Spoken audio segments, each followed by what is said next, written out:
Hi everyone, thanks for joining me for another video. This is just looking at one particular record, and from the point of view of a bootleg collector, it's probably the one that started the whole thing rolling in the industry. I've had a few copies of this LP in the past. If you look through some of my early videos, you'll see different versions of it. There were black vinyl versions I think I had, and then I did have a coloured vinyl version, but that got sold. Anyway, as a way of kind of finishing off, if you like, my collecting of bootlegs hobby, I thought it would be a neat way of finishing off with the one that really started the whole thing. So I'm obviously talking about Great White Wonder, Bob Dylan. So as I say, I've had a few different versions of this in the past. I think I had one of the very earliest ones in the plain white sort of gatefold sleeve, plain labels. I've never been one for sort of knowing exactly the situation with the matrix numbers. There's plenty of Dylan heads who will know more about that than I do, but anyway, I haven't had a copy of it for a while, and as I say, I thought it would be neat to kind of get one as a sort of a tribute, if you like, to it and the industry. So this is the copy that I managed to pick up recently. Didn't cost a fortune by any means. It's got the traditional stamp in the middle. It's on a kind of grey sleeve, and it's got the square TMQ stamp, and it's from the period where they were having to put genuine disc on the sticker to ward against who were infiltrating and copying the thing. So I think this is kind of 73, 74ish, maybe 73 period. Obviously the original one came out in 69, and this has got the original insert which came out with this version. So this is the Popo Productions before they got involved with William Stout, although he may have been designing for them by this stage, but he never did a design for Great White Wonder for some reason. He did, yeah, I don't think he did ever do a version. So that's the insert.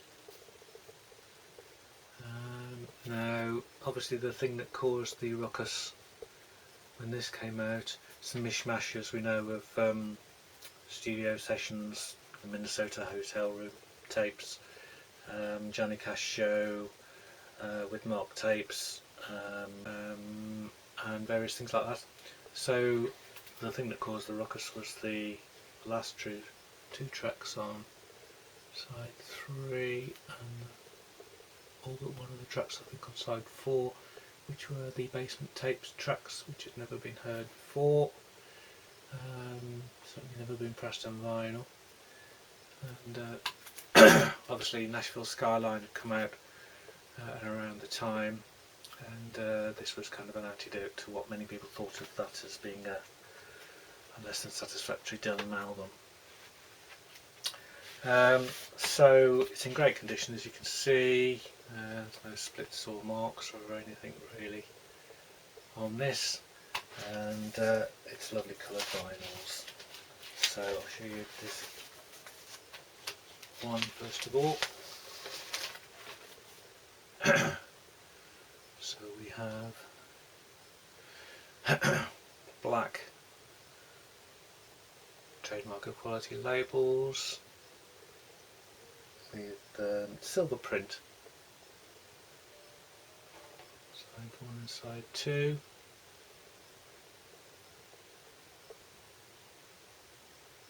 So absolutely gorgeous, and I've played it and it's absolutely faultless, there's not a mark on it, there's no indication it's ever been played, there's no spindle marks, no scratch, it's absolutely pristine.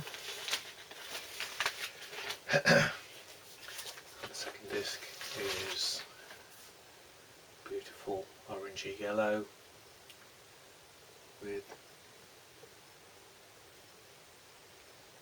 blue labels,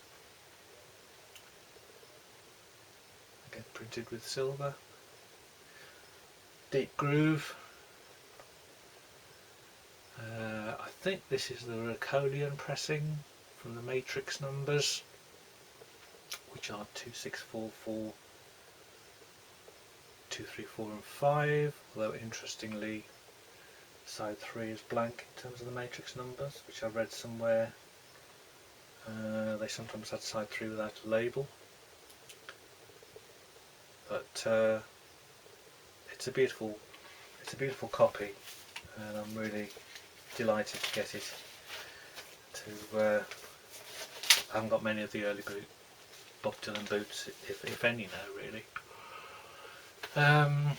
So it was just a nice way of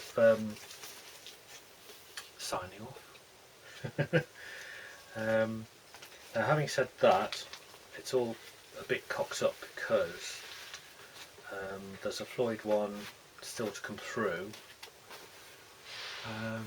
which hasn't arrived yet, which is a bit annoying. But rather than wait any longer for that, we'll call this the penultimate. And just on the question of my collection, my decision to kind of bring it to a close really is because there's nowhere to keep them now. And you know, you've either got to start selling stuff to fit the new ones in, but if you're gonna sort of start whittling down the collection big time, you might as well move on to something else. I'll keep a few of my favourites, probably maybe 50 or so. And typically it's like, you know, when as soon as you make the decision that's what you're going to do, a load of new titles come through that are announced. So we've got 10 LP box set of Pink Floyd wall shows. I think they're in 1981, Earl's Court. So that's coming out in due course. There's new titles on the Andy Capp label, which I really like. Single and a double. I think the single one includes a picture disc version, which is all really nice. But prices seem to be creeping up on these, to my mind. I think the Andy Capp single LP is looking at about sort of 70 euros. So once you've added shipping, you're talking 85 pounds. For a single album's too much for me. So yeah, I think that the prices are a little bit steep now on some of these things. It's probably the right time to call it a day. There's loads of other titles, so many Bowie titles, I don't know where to look really. And so yeah, I think it's always going to be the case. This stuff's going to keep getting churned out. They've got the system set up now. They've got to keep the titles coming, and you have to at some stage say I've got enough. And my main interest over recent years, as you know, has been the collecting of multicoloured vinyl records. Fascinated how they make some of those, and that's been more of an interest to me. When I've been able to combine the multicolour stuff with the bootlegs, then that's been great also. But yeah, there you go. So once you've run out of space, if you want to stay alive and stay married and stay happy, you've probably got to say that's enough. So yeah, I don't know how I'll start to sell any of it. That's the problem I've got to work out yet. But anyway, I will be showing videos of my collection. I think what I'll do, or what I aim to do, is maybe the bootlegs are all in order, so I will probably do a video of going through my collection bit by bit.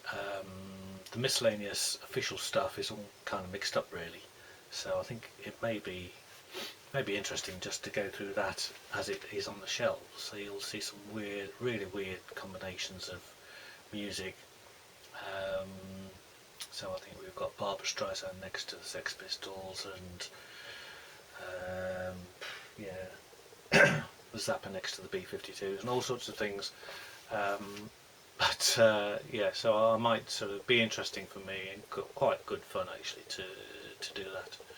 So that's the intention. So I hope you'll stay with me as we have a sort of retrospective look through stuff in the coming months. But I hope you enjoyed having